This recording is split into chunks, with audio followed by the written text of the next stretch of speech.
We've all been duped, bamboozled, smeckledorfed. Not even a word, yet it accurately describes this situation. We have been lied to. Another example that, no matter how convincing some things may appear on the internet, there's a very good chance it's somehow fake. This whole hoopla with Ruby Rose and the obsessed super fan who spent $60,000 on her OnlyFans in a month, and then had all of his text messages leak with Ruby Rose that were just completely unhinged, just lunacy. Turns out all of it was a coordinated marketing effort from an agency that worked in collaboration with Ruby Rose as well as the man portraying Brandon. It's not real. It was all a ruse. And many of us, myself in a big way, fell for it hook, line, and sinker because, man, did they do a great job with it. Nah, I didn't purchase none of her OnlyFans content. Ruby Rose. Yeah. Okay, so this was all a hoax? I got in the situation where I just went and took a picture with Ruby Rose, right? Okay. I got paid for it. I didn't know exactly what it was for. You know, I think it was like a promo thing or something or whatever the fuck it was, you know? I did, in my last video covering this, say that there is a chance that it was all staged because it was so over the top that it may have been used to drive traffic to Ruby Rose's OnlyFans. I at least had an inkling of a suspicion that that was possible, but I really didn't think anyone would ever agree to play the role that this guy did, the obsessed stalker porn addict. And after watching the interview where he blows the lid off of this, it seems he just didn't know the magnitude of it. They kind of kept him in the dark. And he even did get a real fucking tattoo of Ruby Rose's face that is now permanently on the back of his leg. Which, I mean, that's wild dedication. That's method acting that you won't find many classically trained thespians willing to partake in. So they really found a unicorn here with this guy. What a fucking champion to go through with something like that for the sake of driving money to someone that's not him. Now, before fully diving into this complex situation, I want to give a thanks to today's video sponsor. Big thanks to ROG Ally for sponsoring this video. As a fan of ROG, it was a match made in heaven when they asked if I'd be willing to partner with them for their ROG Holiday Advent Calendar, which includes 24 days of giveaways to share the ROG Ally with all of you. The gift of giving. And the ROG Ally can play pretty much every game since it runs Windows 11. It's fully compatible with Steam, Epic, Game Pass, GOG, and more. And it also has a 1080p 120Hz touchscreen panel, so you can tear up Fortnite OG, like absolutely run wild on it, like Matt most likely is behind me. It's lightweight, it's comfortable to hold, great battery life, which means it's easy to game anywhere, so it'll be great for the holidays. Now, ROG gave me a second ally to share with one of you, so all you have to do is comment hashtag 24 days of ROG, and the giveaway will be open for 7 days, and ROG will be announcing their winners on the Instagram page. For more details on the giveaway and to keep up with the 24 days of holiday giveaways, check out the ROG Advent Calendar in the link below. Happy holidays and good luck, and thanks again to ROG Ally for sponsoring. The interview dives into his lore and how he got this role here and how everything kind of played out behind the scenes. So I'm just going to show you a couple of clips from that, as well as explain what made this so much more believable than other attempts at similar things in the past. And I met up with her. I take this picture. Next day, I'm like the fucking OnlyFans top spender. I knew there was like some kind of thing where there was like, had to do with the OnlyFans top spender shit, but I didn't know what the fuck was going on. So they made it look like I was her top spender, you know? So he's saying that he was under the impression that he was just going to take this picture with Ruby Rose and they were going to use it for some kind of promo thing, and then he eventually found out that now all of a sudden he's the OnlyFans top spender, and now he's famous for being a porn-addicted weirdo creep, and he just didn't know exactly what he was getting into here. Now, something that's super interesting is that even though this guy is coming forward and saying that this was all a bunch of mumbo-jumbo, all a calculated marketing effort, there are still people that refuse to believe it. They're going so deep, and I think it's such a testament to the current landscape of the internet, where even when the truth is being revealed, like fully, people just want to live in a fantasy. So what people have concocted here is that all of this is actually the marketing stunt. This guy really did spend 60 grand and more on Ruby Rose, and he's embarrassed and ashamed of it, so he's lying. He's going on this press tour about it in order to try and clear his name. He really did spend all that money. He's lying. He's just trying to cover up his shame with this fairy tale. and I'm smart enough to not to fall for it with my galaxy brain. And I find that just so fascinating. So they had an didn't idea fill they you were in gonna- on this beforehand? They didn't say, get- hey, we have this big idea. This is what we're going to So do. the We're going to idea fake was this thing. like they were like, we're gonna use your. I mean, they kind of let me know that I was gonna be like this, like one of her like subscribers, I guess, on OnlyFans or something like that, right? I was like, oh, okay, that sounds cool. You know, I didn't know it was gonna blow up to this big, huge story. You know, they said it was gonna be big, and then, you know, I was like, okay, cool. This is kind of cool. Whatever the fuck. I was like, when's money gonna start coming in? You know, like I was like, I want some money out of this. So they gave him just like the very basic rundown without filling him in on exactly how everything was going to play out, and he was expecting to be paid for it, I guess, over time through this deal, and that clearly was never in the cards. He was literally used as like a whoopee cushion for the internet to fart with, like just someone to dunk on and get Ruby Rose's name out there even more. Now, in my last video where I covered this, I said, like, yes, it's possible, it could be fake, but what would be the gain? Why would you fake this? Not only from his perspective, like, why would you take this role, but from Ruby Rose's perspective, because I just can't imagine who sees this story and is like, oh, wow, this is inspiring. I need to donate money to Ruby Rose. Like, I don't see how that works. I don't know how you take this marketing campaign and turn it into new OnlyFans subscribers for Ruby Rose. I guess it must work to some extent, otherwise they wouldn't do it, and I'm sure she's made a lot of money from it, but I just don't really get that thought process. Who watches this porn addict, obsessed stalker fan who doesn't stop sending the creepiest text messages ChatGPT can cook up, and then they're like, maybe I need to try. So then they start sending money to Ruby Rose's OnlyFans because of it. Like, I don't really get it, which is why I didn't think that it was super likely that this was fake. But it was, clearly. And But then how are you going to get paid for it? And you're saying that they didn't tell you beforehand that this was going to be the storyline? well, I knew there was this OnlyFans and like the person's the top spender, but I didn't know the story was going to come out to be bigger than what the story is now, you know, like where I'm like the obsessive guy who's in love with her. And all So the this shit. $60,000 number was fake. It's a real account, but it's not me. So he's claiming that the account is real, it just isn't him that did that. Now that's a little interesting because I feel like it's probably just a fake account. Like, I don't think there's anybody out there that actually did genuinely send $60,000 to Ruby Rose. If the account is real and that money did get sent to her, I have no doubt it's her own money that was sent to her from her team. Someone on her team made an account and just sent 60 grand of her own money to her. And OnlyFans, of course, is going to take a cut, but I guess they were just going to chalk that up to a marketing expense.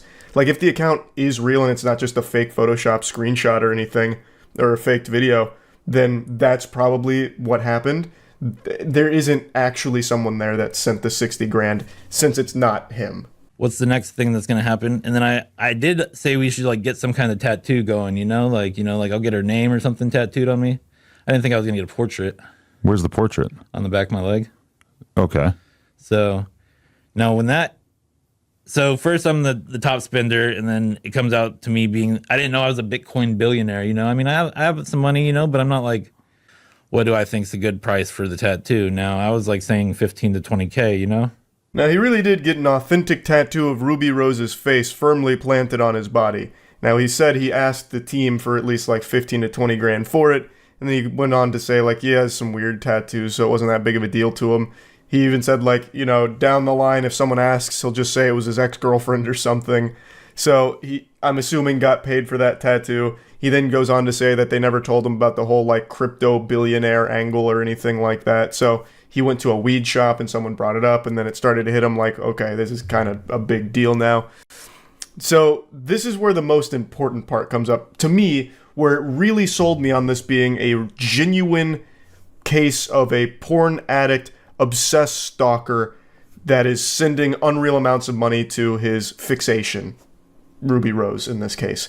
This is the most important piece of the puzzle. That true life episode with Brandon in it. The porn addiction episode. But then also you were on True Life fucking porn addiction, and I was like, Yeah. I was?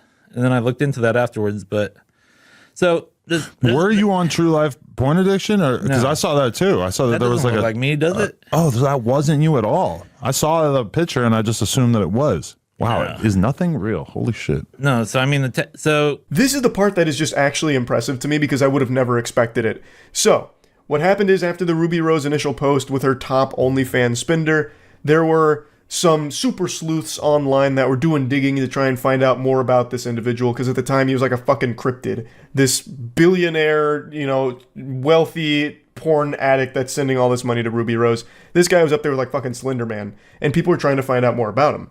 And then a post came and blew up that claimed that this person in the Ruby Rose photo, the #1 OnlyFans spender, is the same person from this True Life episode about porn addiction, and then showed a screenshot.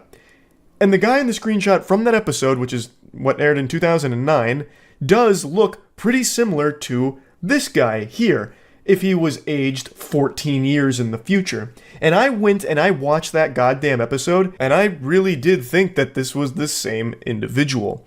But it turns out it is apparently not.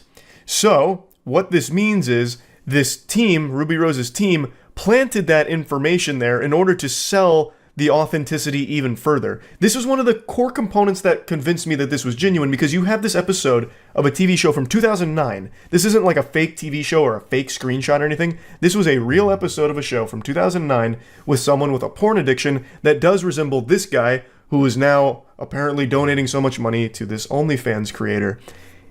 It was so thorough. Like, how would they even find someone that looked like him from a show in 2009 about porn addiction? It is the perfect fucking fit. It was going to be, I didn't even know what was going on. And then I get the tattoo, and then it turns out to be, I'm like some obsessive like stalker guy named Brandon, which was the guy on True Life, where he was addicted to porn. And that's why, like, in the messages it says Brandon OnlyFan creep or some shit. I wake up, I see this post, and it's like the tattoo one, right? And then I'm like seeing all the text messages, and I'm like, I didn't even like read it. Like, I seen some of it, and it seemed like it was really bad, so I like just turned my phone off. I really can't express enough how much heavy lifting drawing that connection between this guy and that True Life episode from 2009 did for this narrative. It really did make it so much more convincing. Because as I mentioned in the last video, those text messages are so over the top that it almost does feel satirical. But because I was working under the impression that this was the same individual from the True Life episode, it really does track for someone with a mental illness like that, an obsession, a porn addiction. Like, it does check out. So I'm still kind of stunned at the lengths they went to for this. Not because it's super hard to just like fake, a story about, hey, my #1 OnlyFans subscriber, and then like a fake screenshot of how much money they sent, and then even just like a flurry of text messages, you could easily whip that up super quickly. But what is very hard to do is find something that is old and real, the True Life episode, and connect it to something that's happening now. That is what makes it much more difficult. If that component with the True Life episode wasn't there, I probably wouldn't have fallen for this. That was the biggest thing by far. So yeah, wanted to give you the update here because, boy, we've been had with this one. This was a very well put together fucking OnlyFans promotional stunt, I guess.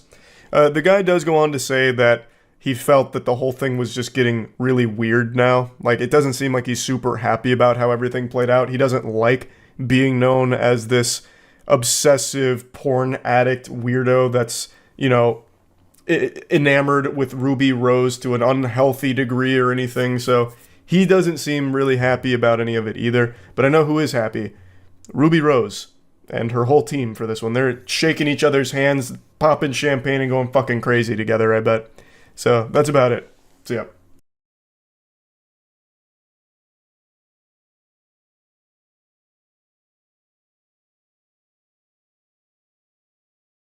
Last night on stream, a chatter traveled through dimensions to make me aware of a powerful entity known as Baba Vanga, who was a Bulgarian mystic and healer who passed away in 1996, but she was actually called the Nostradamus of the Balkans because she made so many predictions, and according to a lot of the people that truly subscribe to her power, a lot of her predictions have come true. So I decided to make like a colonoscopy and dive into this hole here to really uncover the truth behind Baba Vanga's abilities.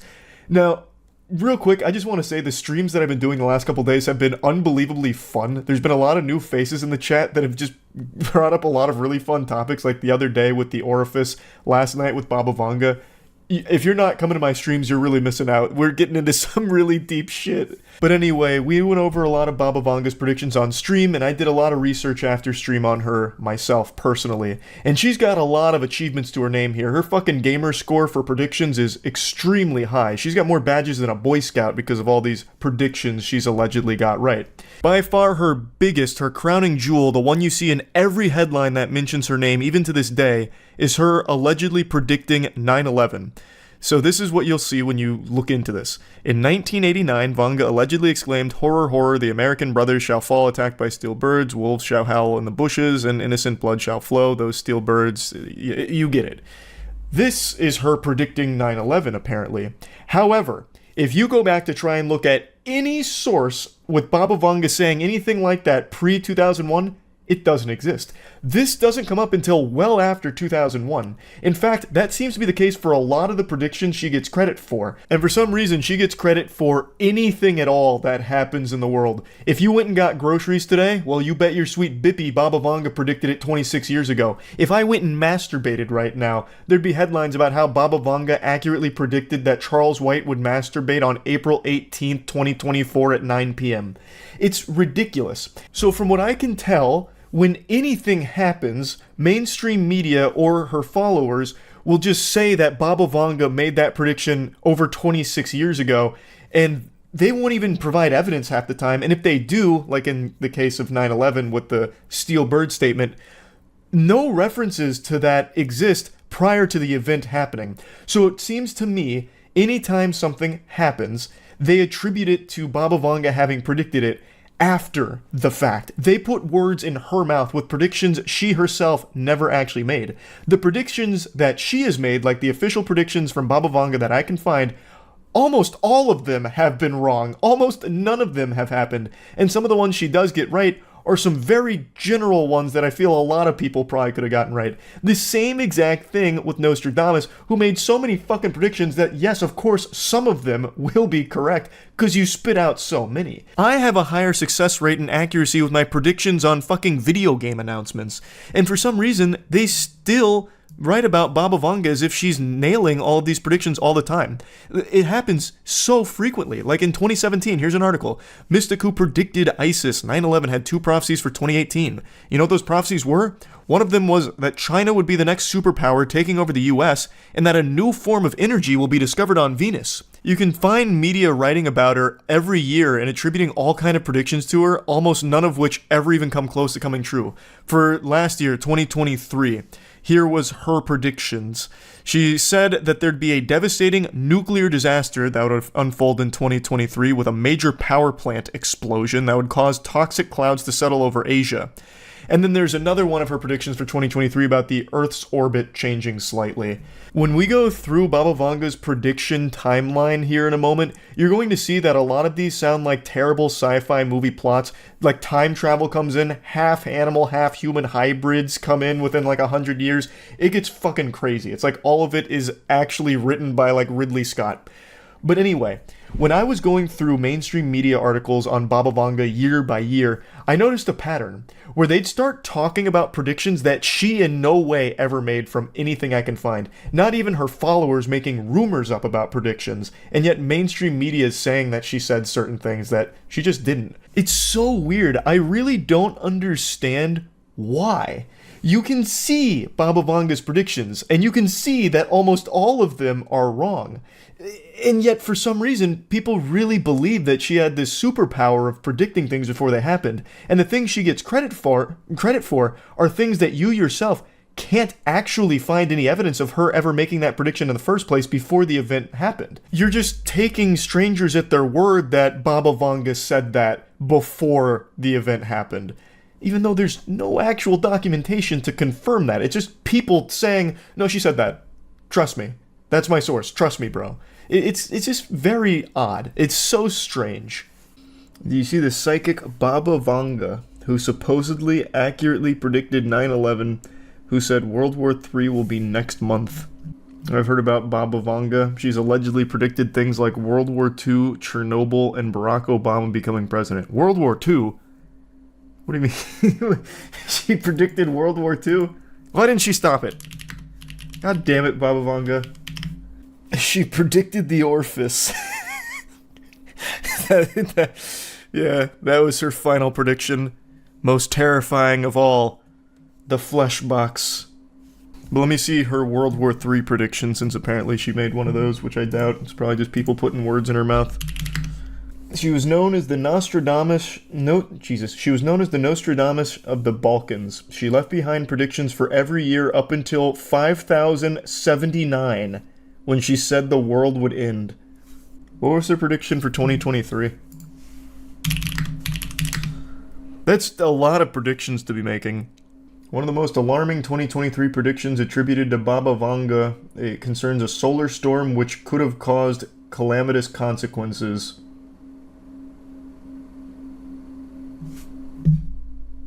So that didn't work. So that was a lie. Imagine though. I mean, she gets credit for anything that does happen. So even though her prediction was wrong, she still got credit for something else that happened totally unrelated. So, I mean, she still wins. Let's see the Baba Vanga predictions. 2010, World War III. Well, that didn't work. That was quick. So, she predicted World War III in 2010 and 2024? The war was supposed to begin on November 2010 and end in October 2014. Nuclear will be used initially and then chemical warfare. 2011, as a result of the fallout in the Northern Hemisphere, there will not be any animals or vegetation. 2014, man, this is, what? 2023, she didn't even try very hard. In 2023, her prediction was a little bit of change in the Earth's orbit. Yeah, moderate. I don't know. Earth moved differently in 2023, I guess. And then 2025, yeah, Europe's still settled, kinda, a little bit. She's so popular in the Balkans, my president quoted her once. Why? Why? She's just wrong about everything. Like, immediately. If people were following her predictions, the world would be in a state of disarray. Thinking a world war was happening in November of 2010, and that the nuclear fallout was going to kill every animal and plant. In 2028, creating a new energy source, probably a controlled thermonuclear reaction. Hunger is gradually being overcome, and launched a manned spacecraft to Venus. How in the fuck would we go from pretty much no life left here, and within 10 years, have the ability to send a manned spacecraft to Venus and solve hunger? And also, what would we accomplish on Venus? That's like one of the worst planets we could visit. 2046, any bodies, organs can be manufactured. Cloning. Replacing the bodies is becoming one of the best methods of treatment. So she must have watched the movie The Island with Ewan McGregor and Scarlett Johansson. During the attack on the Muslim Rome, the United States used a new kind of weapon, the climate. The sharp cooling, instant freezing. And then 2076, we get a classless society, communism. 2084, nature is restored. In 2088, there's a new disease, aging for a few seconds. And then 11 years later, rapid aging defeated. In 2100, we get an artificial sun that illuminates the dark side of the... What the fuck is the dark side of the Earth? In 2111, people become living robots. Then there's a small war. Hungary gets signals from space. Then we get Atlantis. Somehow, in 2164, the animals turn half human. That's quite a plot. Why would they do that? How would they do that? Do we do that to them? Yeah, I guess we finally get, like, cat girls. Okay, and then we get a new religion 3 years later. Probably in no small part because of the half-human animals that we've now got living in our world that sprung up out of nowhere. I imagine they probably started the new religion. Drought, Colony on Mars becomes a nuclear power and demands independence from Earth. When did we... She's leaving out crucial details. So now we have a colony on Mars that's demanding independence from Earth. At some point. I guess we abandoned Venus. Stop 2 volcanic eruptions. We now have a full functioning sea colony. Sun slowing, thermonuclear processes, temperature drops. Humanity comes in contact with aliens, something terrible. And 2256, a spacecraft forgotten at Earth, terrible new disease. I don't know what that means. Is this like world patch notes? No, it's fucking Baba Vanga predictions, which apparently people really believe in, which is outrageous. Because she's just wrong about everything, clearly. She predicted World War III in 2010, and yet people still give her credit for everything that happens on the planet, saying she predicted it. In 2271, restart physical constants are changed, so the laws of physics change. You're telling me, 200 years from now, the laws of physics are going to change. Why would they do that? What the fuck? And then 2 years later, mixing yellow, white, and black races, new race. Wow, that's... Jesus, Baba Vanga. We get time travel in 2288 and new contact with aliens. The sun cools and we're making attempts to light it again. That's actually the plot to a Courage the Cowardly Dog episode, when Courage, Eustace, and Muriel go to the sun and change its light bulb. There's a powerful eruption on the sun which changes the force of gravity. So 3797, all life on Earth is killed, but mankind lay the foundations for new life in another stellar system. Assuming she means solar system. But we already have other planets that we've colonized. We've got Mars, apparently. We've got the power to artificially create suns. So yeah, I'm sure we can make do. 3854, the development of civilization virtually stops and people live flocks as beasts. But then we get a new prophet less than 20 years later that teaches us about religion. Huh? And then a new church. 4304, we found a way to win any disease. Due to mutation, people at last beginning to use their brains more than 34%. So we were stuck using 34% of our brain for how many thousands of years? In 4509, we're getting to know God. The man has Fina. What is that? Is that like swag? The man has Riz? What is that? And why are we getting to know him now? He just said, like, alright, look guys, 4,000 years is enough to stay up here. What's going on? It's good to meet you. Didn't she say that we have a time machine by now? Yeah, we had the time machine like 1,000 years ago. We had a time machine in like 2271, I think. Oh no, that's when the laws of physics changed. It was 2288 that we got time travel. So I feel like all of these things could have easily been avoided, like the bad stuff, if we just time travel. She gave us an OP technology way too early. 4599, we achieve immortality. 4674, development of civilization reaches its peak. The number of people living on different planets is about 340 billion. Assimilation begins with aliens. 5076, a boundary universe. With it, no one knows. 5078, the decision to leave the boundaries of the universe while about 40% of the population is against... We leave the boundaries of the universe? What's beyond the... beyond the boundaries of the universe? That's like an anime plot. That's some Gurren Lagann shit. What? We just decided to leave the boundaries of the universe? How could we just even make that decision? We go to the universe sequel, I guess. But then in 5079, it's the end of the world.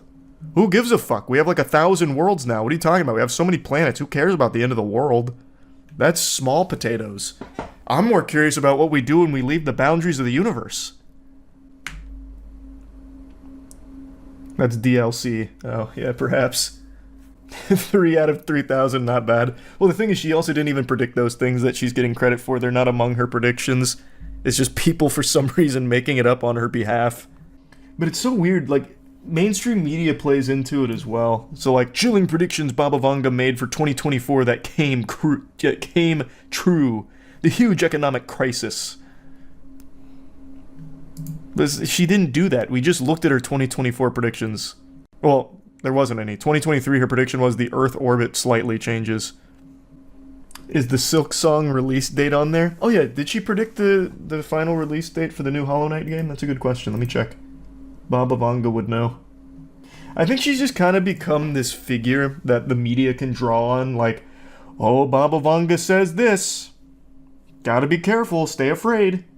You know those situations where someone was right about something and they always say, like, I don't need to say I told you so, you learned your lesson, I'll be the bigger man here and not say I told you so?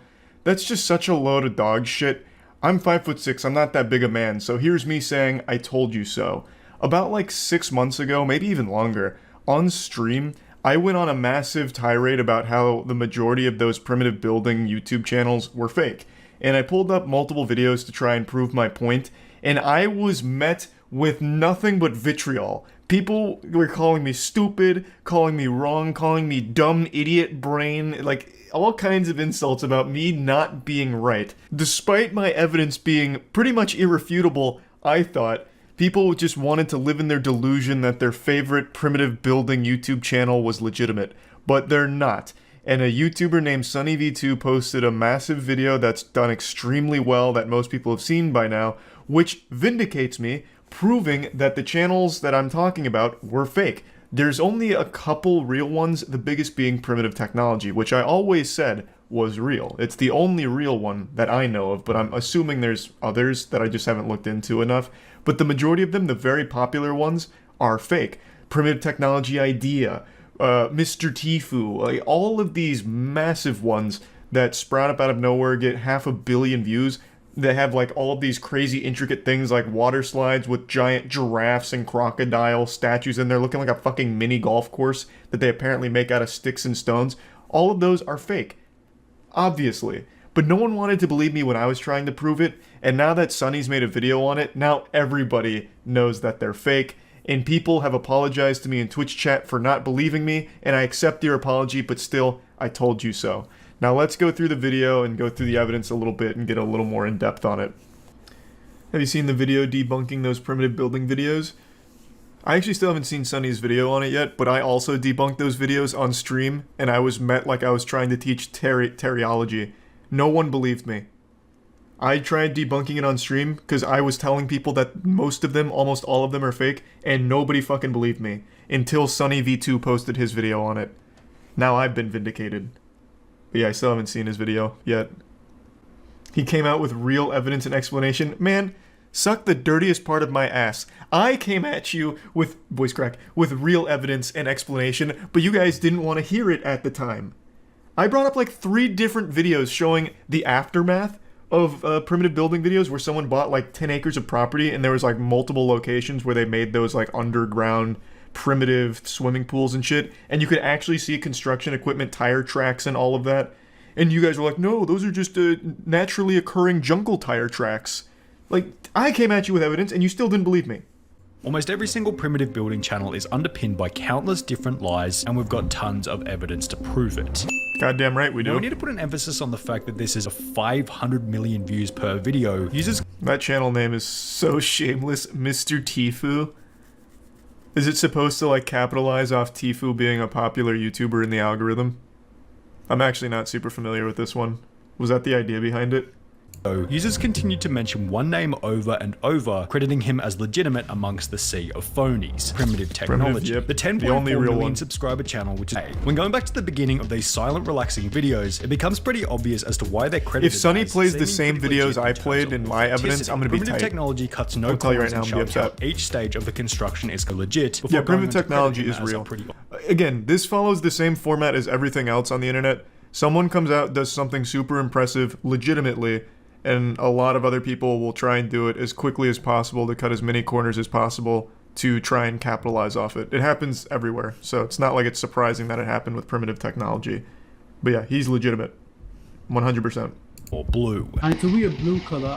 Why is it so blue? Probably because they're probably spilling dye in or something. There's no reason for it to look so blue like that. Are they really creating these structures out of mud and sticks? Well, when you do a little bit of research, the answer to this question is most certainly no. The best evidence for this is found when I mentioned this as well. In all of these videos making these elaborate, luxurious pools in the ground here out of nothing but sticks and elbow grease, they have like the bluest water of all time. And they're supposed to be getting this water from like nearby rivers or springs that they bring back to their location using like hollowed out logs and making a network out of that. But that's just a bunch of fucking baloney. So in the rest of the video, you'll see the cameraman even mentions that they just bring water themselves and put it there. And in another video that I brought up on stream, also mentioned in Sunny's video, it's mentioned that the water that's at those pools isn't even close by. They don't actually use logs or anything. There's even like PVC piping and stuff in order to help with it.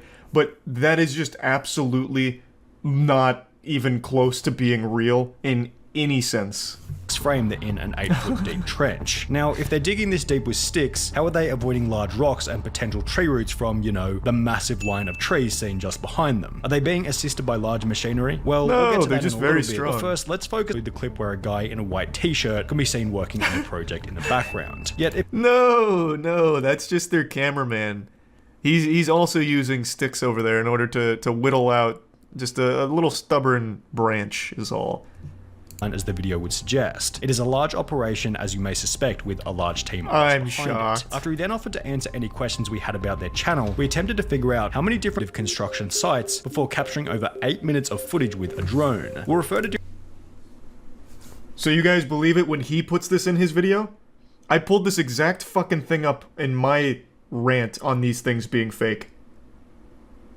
But now that he puts it in his video, you guys believe him? That is actually hurtful. That actually hurts my fucking feelings. There's initially a clip where 8 different workers can be seen standing around a rectangular hole in the jungle, followed by another grainier clip from a far distance where somewhere between 7 and 10 people can be seen building a swimming pool. If they So to further explain this clip, which is something I've talked about at length, a YouTube channel named Photo Expression flew a drone around an area where a lot of these primitive builds took place. A lot of pools and structures like that. And he saw a lot of the aftermath, which is just a ton of trash everywhere, cement bags, tire tracks, as well as pointing out inconsistencies such as the amount of people that'll get like to work on these. So as you just saw, like teams of 7 to 10 in some cases, maybe even more. The cameraman even mentions that there's never really less than a dozen people working on a build. And this photo expression video just shows a lot of it and giving you a lot of insight into where the builds are taking place and how they're being done. is when you compare his meticulous method of creating fire in the wild to the fire making of these Southeast Asian primitive channels. As mentioned previously, it becomes comical.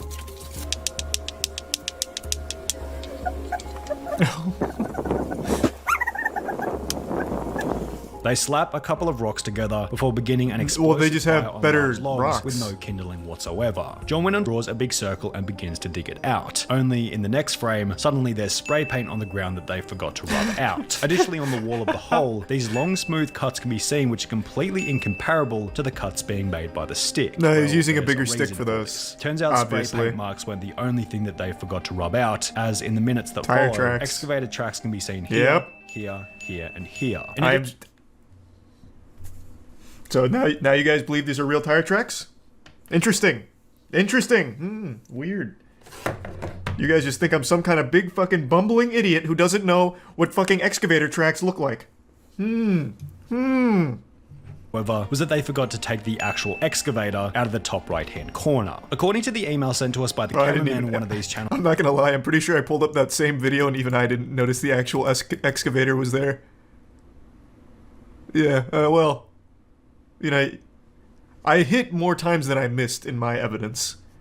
But that would have been a really compelling piece for me, I think, I'm not gonna lie. the initial boring process, whilst incrementally we film the builders doing superficial works on the I whole. would have never The video imagined in it which was the excavator this can be seen in big of plain an industry, sight, then though. goes on to strangely display the collection of concrete from a river, which is the exact same clip reused from the previous video. Now, why would they reuse the same clip twice in 2 different videos? Well, it's because collecting concrete from a river is completely and utterly bogus. Concrete doesn't grow in a river, according to a civil engineer who had commented on one of these. I will fully admit, I never really stopped to think about the gathering of concrete to my stupid little reptile brain, I assumed that you could get something that resembled concrete using river minerals and dirt and mud and shit. I never realized how outrageous that was until Sunny V2's video on it, so I think that would have been a strong point for me to have made, but I was too stupid to make it, so I'm glad Sunny shed light on that, because it absolutely slipped by me. And I think it's important to note that even though it is clearly confirmed these are all fake except Primitive Technology and maybe a couple others, it's not going to affect them. People are still going to watch even knowing that because they just watch it for that comfort feeling like, oh, this is so satisfying. Oh, look at how cool that giraffe in the pool is. So it's not exactly going to hurt them, but it's at least nice that people will now finally know for sure that this shit is fake and stop trying to pretend that it's not. The WWE of primitive building. Yeah, honestly, at this point, I would go, like, full-blown showmanship here and just make it really entertaining. They should have storylines where, like, there's a rival builder or, like, an evil construction man who comes by and tries to, like, tear their house down or something that they have to fight.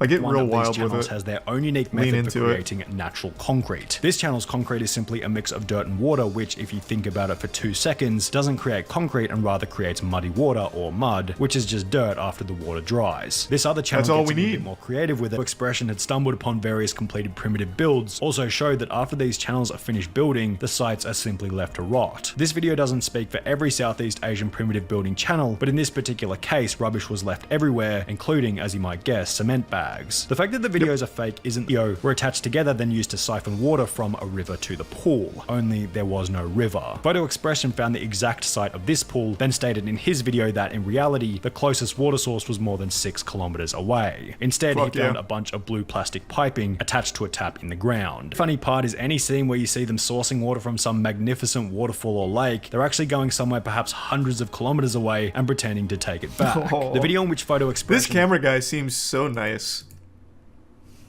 Like, he just seems like such a jolly guy. Just, like, actively making fun of them while still working for them. Well, that's a big I told you so moment for me there. Thank you, Sonny. I've been vindicated. In fact, I built 3 mansions already. My man. They hated him for telling the truth. Yeah, I was just ahead of my time. Like Galileo. If I had to guess, I'd say all of those fake primitive building channels are probably all owned by the same company who just outsources it to multiple channels to try and get the most juice for the squeeze, which is why you see so many like variations of the same name, like Primitive Technology Idea, Primitive Technology Life. Mr. Tifu's kind of an anomaly. That one kind of comes out of nowhere and getting real wild, but I really do think it's probably like one company that does it, which is why they're all so similar. Yeah, I've got COVID again. This makes number 5 for me. I'm the Michael Jordan of COVID. Pretty much anytime I go to like an event, I'm guaranteed to get COVID, it seems. It's really infuriating. I'm the faker of getting COVID. I was even considering doing a tier list for all of my experiences with it so far, but we'll see. The only reason I mention that is because I'm going to sound congested here. My voice might also start cracking, but I don't really feel like editing all that much, so I'll probably just leave it in. Just know it's not a second puberty or anything. Anyway, I'm sure a lot of you have heard of this trend. Maybe, I don't know. I only just learned about it today, but it's been going on for about a month, where OnlyFans creators are putting AI Down syndrome filters on their content to try and drive more clicks to their OnlyFans. I took the audio out because of DMCA, but they're all exactly the same, where it's hypersexual, like my pussy doesn't have Down syndrome or whatever, and then ChatGPT captions to accompany it. There are so many accounts and so many examples to pull from. We'll get into some notorious ones in a minute.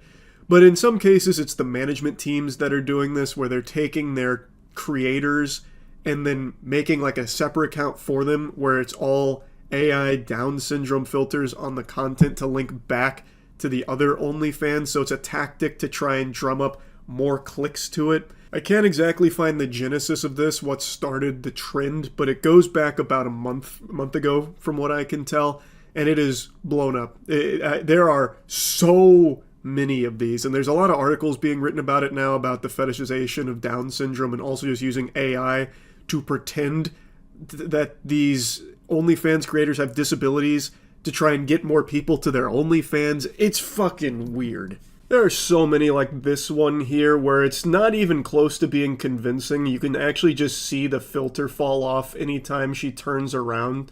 So like right there, you can see the filter snap back to her face. And every single one of these always has very similar captions that are clearly just AI generated, talking about like, the label doesn't define this and that.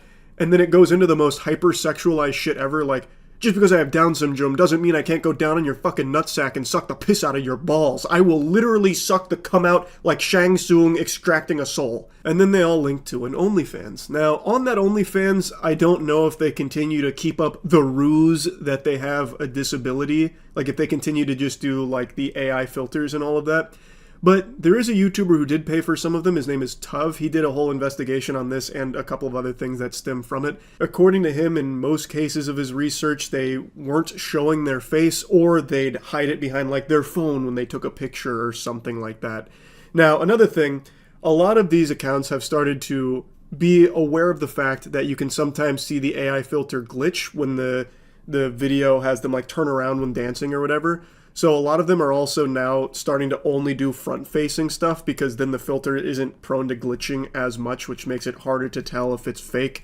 So it seems like they're trying to perfect the art of faking disabilities using AI. Now, in some cases, there's been degenerate, loveless weirdos that should be launched into space that are taking people's videos and then putting the AI Down syndrome filter on them to try and make money off it without that person even knowing it was going on.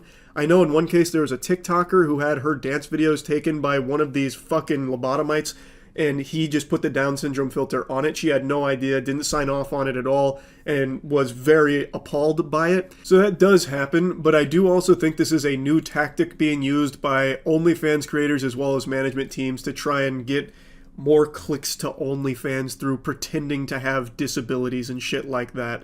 Like, here's an example of one that I have no idea if the person in the video knows that this is going on or if it's something they signed off on themselves. But it's a little person with the Down syndrome filter on their face. They have the F-, fucking book report captions that are all just AI generated. It's verbatim the same shit that other people doing this trend are just copying. It is one-to-one, just the same nomenclature and everything. And also, of course, it's always sexualized and always trying to link to OnlyFans accounts and shit. By the way, apparently this combination of being a little person with Down syndrome has only ever been reported 6 times. And the bio for this account says that they're one of 7, claiming that they're the 7th case. Faking disabilities is nothing new. AI's just made it far easier for any goober on the planet to try this. And it's not just the Down syndrome filter that they're using here. They're also doing it for fake amputees and shit like that. That's another really popular one. This is the actual golden age of degeneracy, because all of these fucking weirdos can do this easily now. AI is currently unleashing the infinite Tsukiyomi upon this planet, trapping us in an endless nightmare of degeneracy. They can just keep making all of this fetish content, all of this fake fetish content shit forever. Now, again, I don't know if the OnlyFans creators, like the little person there or any of the other ones engaging in this, are actually even aware that it's happening, or if it is just third parties or maybe even their managers that are doing it without them knowing. Couldn't tell you, but either way, it is fucking gross. It is crazy that we've reached the point where we're just using AI to fake Down syndrome so more people will click on the OnlyFans and spend money on it. What the fuck? Anyway, I guess just for a tiddlywink of lore, from what I can tell, this was the first fake Down syndrome video that really popped off and like blew up the trend, as well as this one right here was another extremely successful one. So I guess this would maybe be the genesis of it. And now there is thousands, specifically about Down syndrome, all faked AI hypersexualizations and fetishizations of Down syndrome. It is absurd. It's fucking preposterous. Like I mentioned, it's not just Down syndrome, but that is the most popular one right now. It is all kinds of other disabilities that they're faking for OnlyFans revenue. Fucking crazy stuff. Just wanted to talk about that a bit. That's it. See ya. The word influencer is without a doubt one of the worst terms we've ever widely adopted. It is just such a yucky term, but there's a way of making it even worse if you put the word mom in front of it. Mom influencer, upon just hearing that, induces nausea. It's like a real brown note. For those that don't know, the brown note is a legendary myth in music. It's basically a forbidden jutsu, but for sound. Fundamentally, it boils down to a frequency that when exposed to a person causes them to void their bowels, causes fecal incontinence. So you shit your pants when you hear the brown note and you have no control over it. The term mom influencer does something similar, but instead of just pooping your britches, you get sick. I think there's nothing wrong with mothers making internet content on, parenthood or educational content on what it's like to be a mom. That's all great. That's wholesome. But then there's a step too far into lunacy where you cross into the dark side of the force here. And that's mom influencers that use their children like props for them in their videos for their own online fame and clout. I feel like those kind of parents don't care about their children at all. They're just living vicariously through them in order to fulfill something in their life that they were unable to do on their own. So now they use their children for that online, brownie point shit and attention. And that's what we're talking about today with one mom influencer in particular. Her name's Katie. And a couple years ago, she made a viral video about how her children were nearly kidnapped outside of a Michael's. And boy, howdy, would you believe it? It turns out it was a load of baloney. She made it all up for internet clout. But this also came at the expense of 2 actual people here that she accused of being the ones to try and kidnap her kids, and she did report it to the police. So not only did she fabricate the story, she nearly had 2 innocent people fucked for life for this. So it is downright evil and degenerate. And now, it's a few years later, she has been convicted for lying about this. Her sentencing is upcoming, but it's very nice to see justice finally being served. It's a little upsetting it's taken so long, but you know what? We're here. Now let's get you caught up on the story because it's a wild one. This morning, a popular social media influencer who falsely accused a couple of trying to kidnap her children, now convicted of lying about the whole ordeal. Monday of this week, my children were the targets of attempted kidnap. This is the face of a fib. She's not being truthful. She now owes a quarter into the lie jar. And that jar's gonna be filled to the brim after this case, because she's a fucking liar. So, Katie went on Instagram, made this story accusing 2 random people at a Michael's store she was at of trying to kidnap her kids outside of Michael's. And I want to share that story with you in an effort to raise awareness as to what signs to look for. The whole idea behind all of this is so silly. Hey guys, my kids were almost kidnapped. Now let me tell you what I learned about this experience. Make sure to slap that like button for more kidnapping avoidance tutorials, and stay tuned next week where I throw my kids into a coal mine and we see what happens to their lungs so I can give you educational content on how to avoid children in coal mines. Like, what do you mean signs to look out for in the case here of the kidnapping outside of Michael's? What? Giant trench coat? If there's a couple with a huge trench coat and they're stuffing kids inside of there, big red flag. And watch out for the stork coming through and grabbing your kids with their big fucking talons. Like, what the fuck are you talking about? Now, of course, there could be real advice you could give to somebody on, like, signs to look out for creepy people that might be up to no good. Like, hey, maybe if these people are stalking you throughout Michael's and following you to your car, then maybe you should alert people around you, that kind of thing. Or just making people aware, like, there's nothing wrong with involving outsiders if you feel like you're in a situation that could be potentially dangerous. That's all fine advice. But it's not the advice she's aiming to give here. She even says that, parents are too preoccupied with making sure their kids are masked up that they no longer look at them, so it just leaves an opportunity for a stranger to come in and fucking steal the stroller out from under their nose or something. Like, at least alludes to that. Keep in mind, this was a few years ago during the height of the pandemic, so masks were a huge talking point. So she makes, like, the point she's making about, like, signs to look out for are basically just, like, open your eyes. She's basically just telling people to be a parent. It's ridiculous. The story she tells here offers no good insight on things to be aware of unless you're an absolute fucking oblivious idiot to everything around you. Like, these are all things people would absolutely notice and be uncomfortable with the same way she is in the video. Of course, it's all made up at the end of the day, but still, like, the whole purpose behind it and the message she tried to get across makes no sense. It's so laughable. Found the full video. It's like 15 minutes long. And it is one of the most descriptive things I've ever listened to for a completely make-believe story. She talks about this story like she's in a creative writing course and giving a presentation in front of the class for a piece of fiction that she wrote. It's outrageous the amount of detail she goes into, like when she's getting to the climax of everything where the stroller was almost snatched and her children abducted. She's talking about, like, they took 2 steps forward, but then 3 steps back. They did the hokey pokey and they turned themselves around. I saw the fear wash over me. I could feel it. My pupils were dilating as this absolute menace, this villain, was approaching me with ill intent and malicious aura surrounding them, like a bat out of hell. It's outrageous. It is all completely fucking fanfic make-believe. Falsely claiming that strangers tried to kidnap her 2 young children on December 7th, 2020, outside the Petaluma, California Michaels store. The Sonoma County DA's office says the videos were posted about a week after Sorensen reported the supposed kidnapping attempt to police. So what's wild is she didn't just make this story up for the sake of Instagram views and likes. She did report this incident to the police, who pretty quickly were able to dismiss it as a bunch of fucking hoo-ha. They immediately really realized that the events she was describing on Instagram were completely different than the events that she had described to the authorities.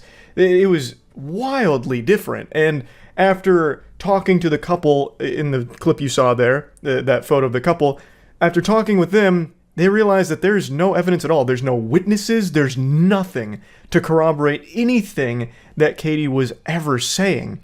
Which is weird because in Katie's story on Instagram, she even talks about like some fucking vigilante, a hero that was there to come and help her out and save the day, really. So it's weird that there wouldn't be any witnesses to confirm any of this happened. So all of it is just so scummy and baffling that she would do something like this for the sake of internet clout. Because she didn't just go home and make this video. She did report this to the police. Why? Why go that step forward? I guess in case people would call her out on it, she'd be able to pull up a police report or something, but she should have known that they would have gotten to the bottom of this and realized that it was all a lie. And reporting a false crime is a crime. You can't do that. You can't just knowingly make some shit up and then report it to authorities and then potentially ruin the lives of the people that you are falsely accusing.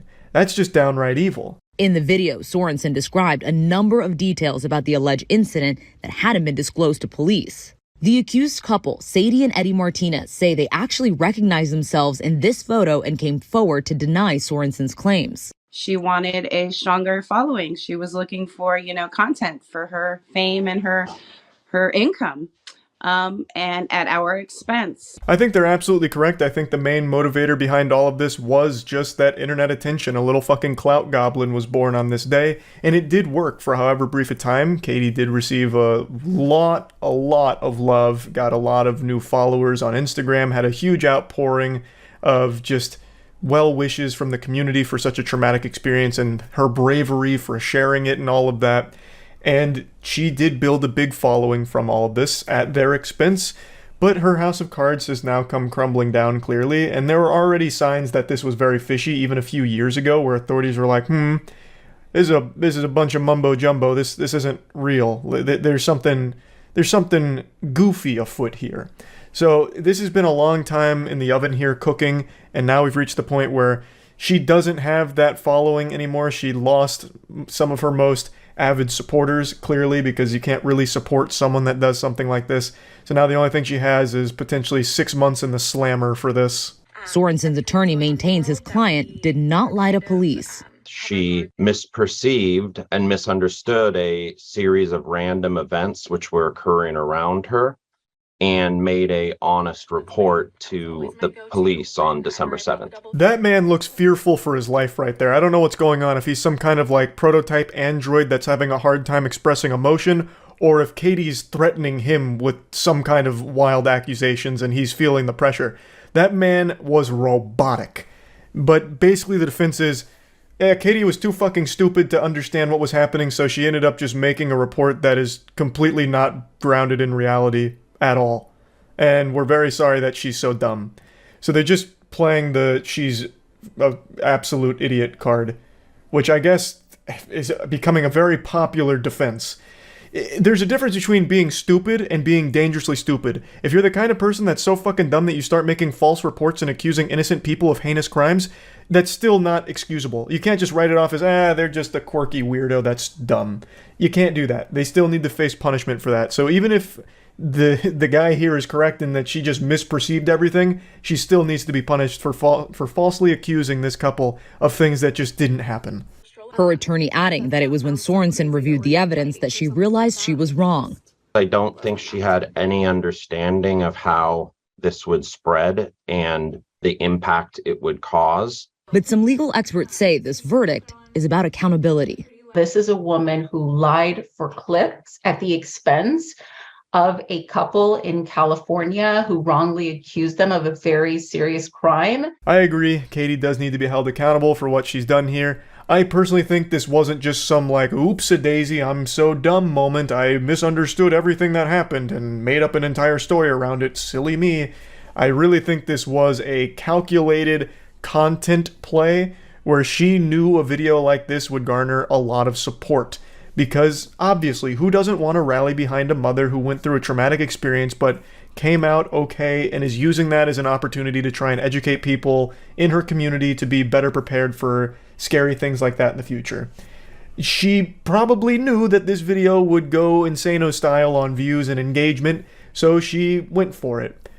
And man, what a terrible idea it was. I don't buy the whole narrative that she's just a bumbling fucking idiot who just misunderstood everything. I think that's a load of hogwash. So, yeah, I just wanted to talk about this story because it's a weird one. That's about it. So, yeah. As technology continues to evolve, so do scammers. They continuously adapt and find new ways of fucking people in the ass. Most recently, I've noticed a lot of people taking advantage of the Ukraine-Russia situation where people are setting up fake donation links to help Ukraine when, in actuality, it's just going directly to the scammer. I've seen a ton of YouTube live streams popping up where it's a channel impersonating the official Ukraine account and posting a bogus donation link to a crypto wallet that they own, and it just goes right into their piggy bank, and it's just really fucked up shit. What I'm saying is there's always tons of scams that are constantly changing. If you've played RuneScape, you have probably been scammed yourself. However, there's one scam as old as time. It's psychic energy manipulation, fake martial arts and shit like that. Honestly, just genuine anime shit where people really believe in this idea that if they focus on their breathing hard enough and really get in tune with their chakras and their belly, they can generate fucking Kamehameha blasts from the palm of their hands as well as set up force fields. It's a scam that's been around since I was a kid. I used to laugh at it when I was young, and I'm still laughing at it today. And it's just as popular, if not more popular now, than it's ever been. So don't be frightened of your passion and your dark energy. Please use it in this. You can put the thumbs up if you like. It's to make contact with our source of power, the Hara, the Tantien, center of energy in the body. And when I say breathe out, and you blow out a black smoke, which is all the negativity, the tiredness, anything that is pain in your body, just breathe it out. All of these classes sound like fanfic from the instructor. We're going to need to use your negative energy. We're going to have to harness that darkness within each and every one of you. Every heart has its darkness, and today we're going to channel that power into the most devastating, destructive event since the fucking meteor that killed the dinosaurs. So get ready. Get into the belly, the center, the poo-poo-ba-boo-boo, and we're going to channel all of that energy from your center and blow it out.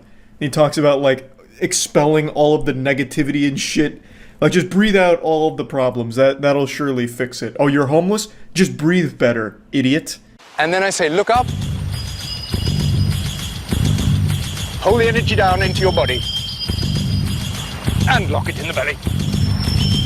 Look up, look up.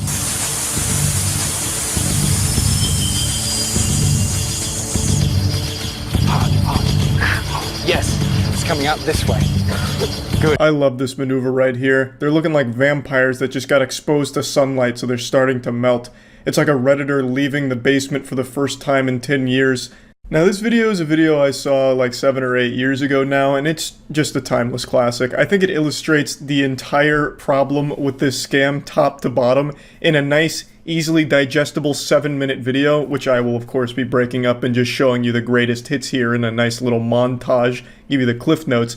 But it has everything. It has all of the dumb pseudoscience jargon, it has goofy posing, it has force fields and energy blasts, and it even has immediate regret, which I won't spoil. And I say, bend your knees, cross the arms, and then break the chains.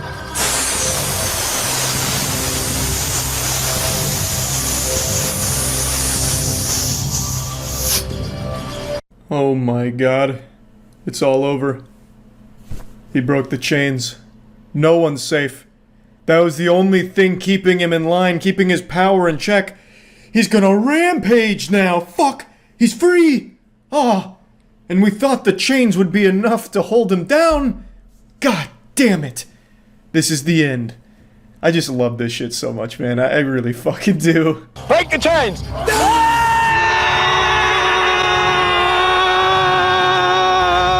I love the guy in the red looking like Conan O'Brien over there. He's really getting wild and wacky with it. I actually thought for a second he was breaking real chains. He sold the performance so well. Just look at him go. He's experiencing a real exorcism. Maybe there is superhumans amongst us, and this is probably one of them. More power, more passion, more power. Big. Look into the hands. Look into the hands. Look into the space between. Yes. Good. I used to do this exact same thing when I was a child after watching Dragon Ball Z. They're making spirit bombs right now. It's a little spirit bomb making workshop. And I don't think any amount of opening of their third eye is going to necessarily create a real spirit bomb there. Unfortunately, I wish that were different, but it's a lesson I learned the hard way and one that they probably will too soon. This looks like a scene out of the movie Midsummer. Like, this is all very cult-like shit. Good. Yes, Magnus, good. Yes.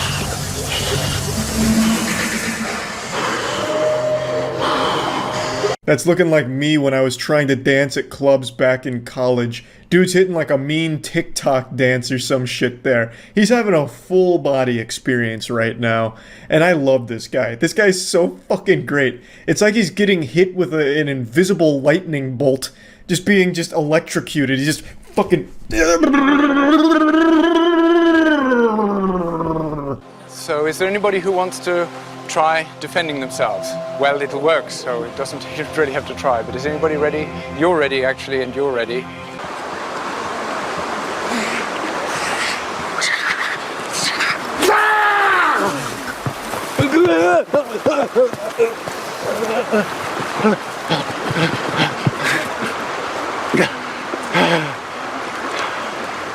You can't argue with the results. That man got fucking blasted. They hit him with the invisible Palpatine force lightning.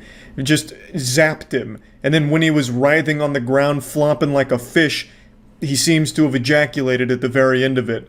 So not only will you be able to disarm your attacker, but then they'll come in their pants. The ultimate embarrassment.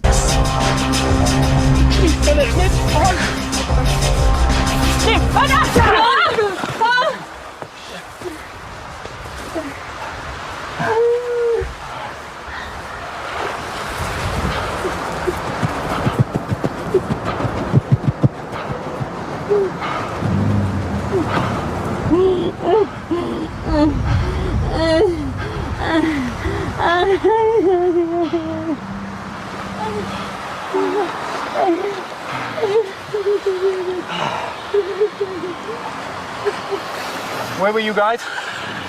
Where the fuck were you guys?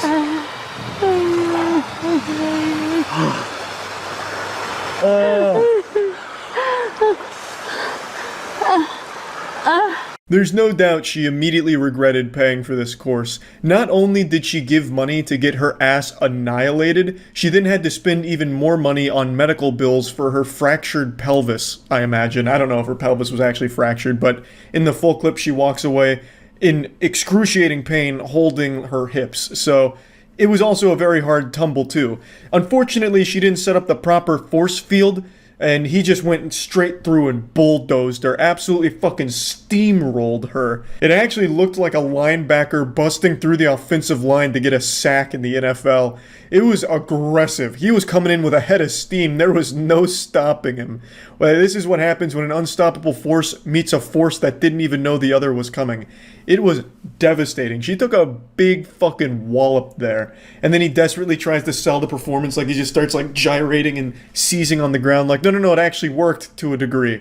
But you have to appreciate the other students' commitment to it. Like, they truly believe in it, because instead of like actually trying to help her and check on her, they both go over to her and like trying to do a Naruto healing jutsu on her. So they're like trying to transfer energy as like the sensei's praying next to her, just hoping, praying to God that she doesn't sue so that he doesn't get a lawsuit. Like this whole thing is just the perfect catastrophe to showcase the bullshit of the course. It is amazing. You couldn't have scripted it any better. I feel very bad for the lady for getting hit like that, but you had to know it was coming with a course like that. This kind of shit isn't just like goofily silly shit. It's dangerous because you convince people that they can do things that they can't. And also, after she gets up and walks away in pain, the teacher blames her for it, saying that she didn't really do a good enough job, and that only did a better job at convincing all the other students that it's real, because it made them a stronger believer, like, damn, if I'm not really putting all my energy in here, I'm just gonna get hurt. I have to really concentrate. This guy's the real deal. Common sense would dictate, after seeing this, they'd be like, oh god, this is all a scam, it doesn't work at all. But here, this is where common sense goes to die, because they all left even believing stronger in it after having seen that woman get hit. Crazy. Just wanted to share this. That's about it. So yeah. Yeah, unfortunately, the title of the video is not misleading. Mr. Lonely himself, Akon, is behind a massive scam. If any of you watching grew up in the 90s or early 2000s, I'm sure that name rings a lot of bells, because Akon is an artist who was responsible for some absolutely iconic boner jams back in the day. And a few years ago, he decided to pitch a city, Akon City, which would be powered by the blockchain and have their own form of currency called Acoin. And I've got to tell you, the design documents here, the blueprints, the renders of what Akon City could look like are so outrageous it almost makes the Willy Wonka experience look like a good idea. I feel like everyone who takes even a glance at the proposed Akon City documents will immediately write it off as being impossible and just a load of baloney. And they'd be 100% right in that assumption. This will never happen. This city looks like something out of Final Fantasy. It's just not really feasible. Yet, Akon, as well as other collaborators, are doing their best to try and make it a reality. Though after years of work, the only thing they have to show for it is a single welcome center that has a graffitied picture of Akon on the side. And it doesn't really welcome you to anything because there's nothing to show for it. It just welcomes you to something that's emptier than my colon after eating Greek yogurt first thing in the morning. It takes you to basically just an empty field, though there is a single building skeleton there that has a staircase and that's it, and then just a bunch of cattle roaming freely. So there is no real progress being made on Akon City, and it really seems like from the beginning this was supposed to be just either a full-blown scam or just a narcissistic ego piece for Akon. Because it makes no sense why Akon would introduce a cryptocurrency to Akon City when a lot of African regions already use cryptocurrency in their day-to-day lives. If he was really trying to make this a real thing that wasn't just trying to take advantage and exploit people, it would have made more sense for him to just use the already established Bitcoin or Ethereum, which is prevalent throughout Africa. But instead he introduced his own cryptocurrency and said, I am the bank. He also is the douchebag behind Acoin fucking a ton of early investors. So they actually did sell Acoin, and a lot of people bought into it, and then it immediately collapsed. It went from a 132% gain to a 60% loss, and then started offering refunds.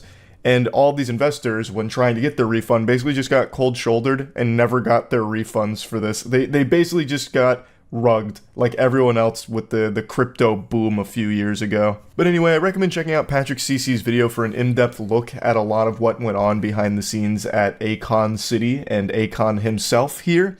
I want to show you what Akon City was supposed to look like and how fucking stupid this entire project seems just from like an outside perspective. It really looks like an impossible to complete task that somehow Akon promised would be done by 2024, and yet all they have right now is like a bare bones welcome center and like a single like skeleton of another building. That's about as bad as the Soulja Boy Game Boy. Okay, show a little respect for the Soulja console. Also, Akon City is so much worse than just releasing a fraudulent game console. It is disgusting to compare the two. Akon's City is like the most egregious, over-the-top scam. Like, it's so much worse. Akon actually has a video showcasing it. Look up, this is Akon City. I don't think I ever saw this. I only ever read about Akon City. So here's the entertainment district. What are these? These aren't even buildings. This looks like when you go into Roller Coaster Tycoon and fuck up the terrain. Who's your architect? This is what it looks like when you, like, actually trip acid for the first time. It's even bad CG. Yeah. It's melted. Yeah, I guess their chief architect is Salvador Dali. Brought him back with the Akon City in-house necromancer. The Tech District? What does this mean? Tech 003421? What tech what? What is the tech? What are they doing here? Lex Luthor live here or something? What does this mean? What does it mean? Butt Plug City. Yeah, I mean, not wrong. This all does look like something you'd find on Bad Dragon. Health and safety. Wait. Hold on. Oh wait, it's this building. I thought he just reused Tech 001 here for the health and safety building, but it's this building. They're just side by side. Yeah. This is the police station here. They inhabit this pack of hot dogs. Here's the fire department, which is conveniently placed in the worst possible position for them to get anywhere, because they're gonna have to navigate this minefield, this fucking labyrinth. Good luck having a quick response time from the firefighters. Unspecified office building, I guess. Residential building. General hospital. Outpatient clinic. This is another residential building. Just this coral. Game name. Oh no, this is a city. This is a Akon City in real life. Apparently they actually did build a building though, so I'm gonna have to check that out. I never saw this video go up for it. Education District, this is Education 1, Education 2, Education 3, so I'm guessing this is pre-K, kindergarten, middle school, high school, and then everyone parks here. In this teardrop, and then another residential building.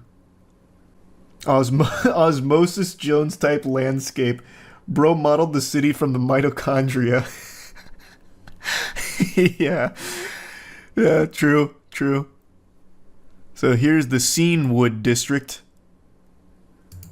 Oh, here, Akon Tower. He's even got his own, like, Avengers building. So this is where Akon lives, and only Akon. Wait, wasn't this in the Tech District? Isn't this building already occupied by Tech? Am I misremembering the layout? It might be too sophisticated for my tiny little reptile brain, but I'm pretty sure that was one of the Tech buildings. Oh no, it's right here. It's right above Tech 4. Then a bunch of filming studios, more residential buildings, some more office buildings, and this random media tower, I guess. Looks like a cactus theme park. Yeah. Convenient location. All of this looks like Hitachi wands. It looks less like butt plugs, and it legitimately looks like the things you'd see in porn. Those, like, really, ribby wands. Looks like Cryptoland 2.0. Well, apparently it's powered by the blockchain, so it kind of is Cryptoland 2.0. I have to imagine whoever put this presentation together was actually laughing so hard as they charged Akon an exorbitant amount for it. Yeah, I'll throw this piece of shit together for like, I don't know, like $3 million bucks. Done. Shake my hand. Looks like a pretty cool place to live. I don't know what I'm looking at here. It's just random JPEGs that are floating through on this building, but how could you not smile if you lived in a place like Akon City? Alright, let's see the current Akon City. Do we really need an explanation for why Akon City will never happen? I think we all know just by looking at the design blueprints there. Like, come on. Building has like futuristic curvatures outside. It definitely looks like something out of Wakanda, but only one building so far.